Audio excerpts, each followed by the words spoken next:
you tell us about how you learned about VermisTerra, how you met Uncle Steve? I can. So I was working as an agronomy consultant at the time, and I was always on the hunt for high-value products that I could recommend to my growers. And so the worm products was on my radar. I had met a small worm grower and really was impressed with what I saw in his own garden on what the worm castings were doing, because I saw things that I had never seen before, like potatoes being grown in the same ground for 10 years and not having any potato blight. Roses in Sonoma County that didn't have powdery mildew. And so I realized there's something there, I'd like to know more about it. And then I got introduced to your Uncle Steve, and he began talking to me about things that he had seen with his products, and I frankly didn't believe him because I had never seen those kinds of things before, and they were too fantastic. But because he had what is, I believe, the largest worm composting and worm casting manufacturing system in the United States, I visited him. And I visited him twice a month for 6 months because I could not reconcile what I was seeing with what I understood. And it just didn't make sense to me. I was impressed with what I saw, and what I saw was being able to grow crops in sodic soil that was so salty it should have killed the plants, and these plants were thriving. And I couldn't reconcile that in my mind. And about 6 months into visiting him and having him tell me things that I didn't believe, I was on my way home and I had this epiphany, and it was like tumblers in a lock falling into place. And I realized that it's the bacteria from the worm gut that are making these fantastic things happen. And it's specifically, it's the sheer diversity, the number of species that are represented in the worm gut, what their job is, and the fact that we are putting them out in the worm tea, the VermisTerra tea, we're putting them out in numbers that nature has never seen before, or that we have never seen. And it's because of the way we manufacture the tea that allows this population of bacteria and fungi to grow in balance and and that are representative of the balance in the worm gut. So we allow them to grow and multiply in numbers to such a huge extent that we're releasing the power of those bacteria into soil to the extent that those bacteria can change their environment. And that's what makes the worm tea so powerful, is that you've got all these bacteria that are good. They're good for the soil, they're good for the plant, they're diverse, they're in balance, and their main job is to provide food for the worm and create a living place that the worm likes. So what that means is when you put a big number of those bacteria into soil, they clean the soil because they scour food and process it for the worm to be able to digest. And that food happens to be the sorts of things that give soil trouble.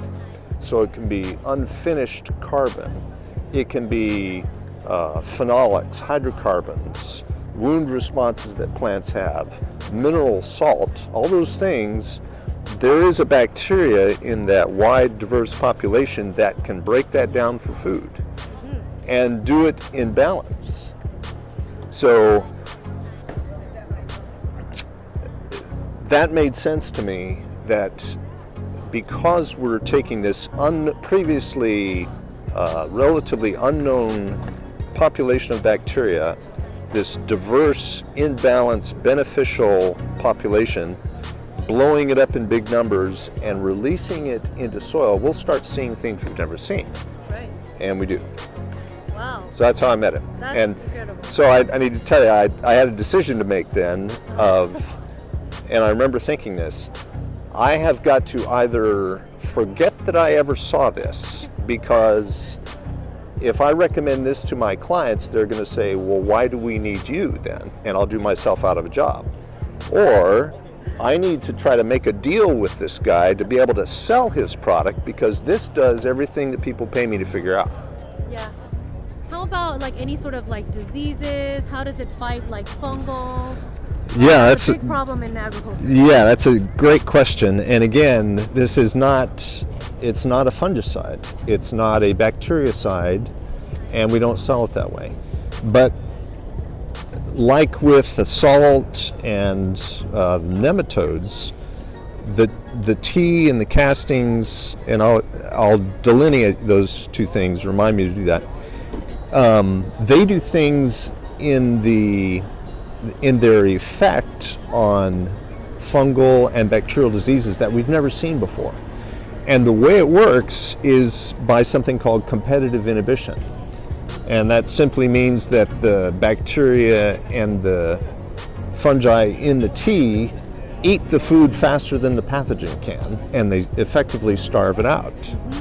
So things that are what we would have previously considered to be intractable diseases, and maybe nobody else will say this, but I will. When a citrus orchard gets Phytophthora, you know you've lost the battle. It's just a matter of time. It's like getting in terminal cancer. You know you're going to die. It's just a matter of when. And you can hold it off by using fungicides, but you're going to lose the battle. We've turned orchards around that were dying from Phytophthora and now are thriving. And we have never seen that before. And that happened not because we killed all the Phytophthora off. It's because we created an environment where it was not a hospitable environment for Phytophthora to thrive. The plants got stronger. The food that would draw in the Phytophthora or give it a foothold was gone. And most pathogens are facultative growers. They're not as aggressive on balance as the good guys. But you give them a weakness, you give them an opportunity, and they sink in, and then they become the aggressor. Well, if you can prevent that from happening simply by not giving them enough food, that's a great alternative, because there's no way to build resistance against that. There's no way for that pathogen to overcome the lack of food. Yeah. So it's a very simple principle, but it's enormously complex in the way it works out in the life of the soil and in the plant because of what the worm products do. Because nothing else works like that, and we're using them in numbers that is overwhelming to the pathogen. So I love that, and in my opinion, it is the answer to so many of the intractable diseases that we fight against, that are fungal or bacterial or insect vectored, but they get in the plant, like citrus greening. It gets in the plant, plugs up the xylem, and chokes the plant off. If you can prevent those organisms from ever gaining enough momentum to create pathogenicity, then you've won the battle. So is it because of the number of good bacteria and fungi in the tea that kind of fights it off? Or That's a part of it. It's the sheer number, and it's the balance and diversity. So if it were just one or two or three or four species, then they would be relatively limited in what food they could digest and how fast. Yeah. But because in the worm gut there are tens of thousands of different species, whatever the food is, there's a bacteria in that population who is really, really good at eating it. And it will come to the forefront and do its job and then fall back into balance. And so, and this is reflected in the worm bed. The worm bed's a fascinating biological system because it can dissolve virtually anything. You put a rock in that worm bed and eventually it will dissolve. So things that you can't compost, like palm fiber, will compost in the worm bed, and it's because the worm comes up and slimes the big pieces of food, lets the bacteria break it down, and then can come back and ingest it. Yeah. But it's the bacteria's job to break down those things.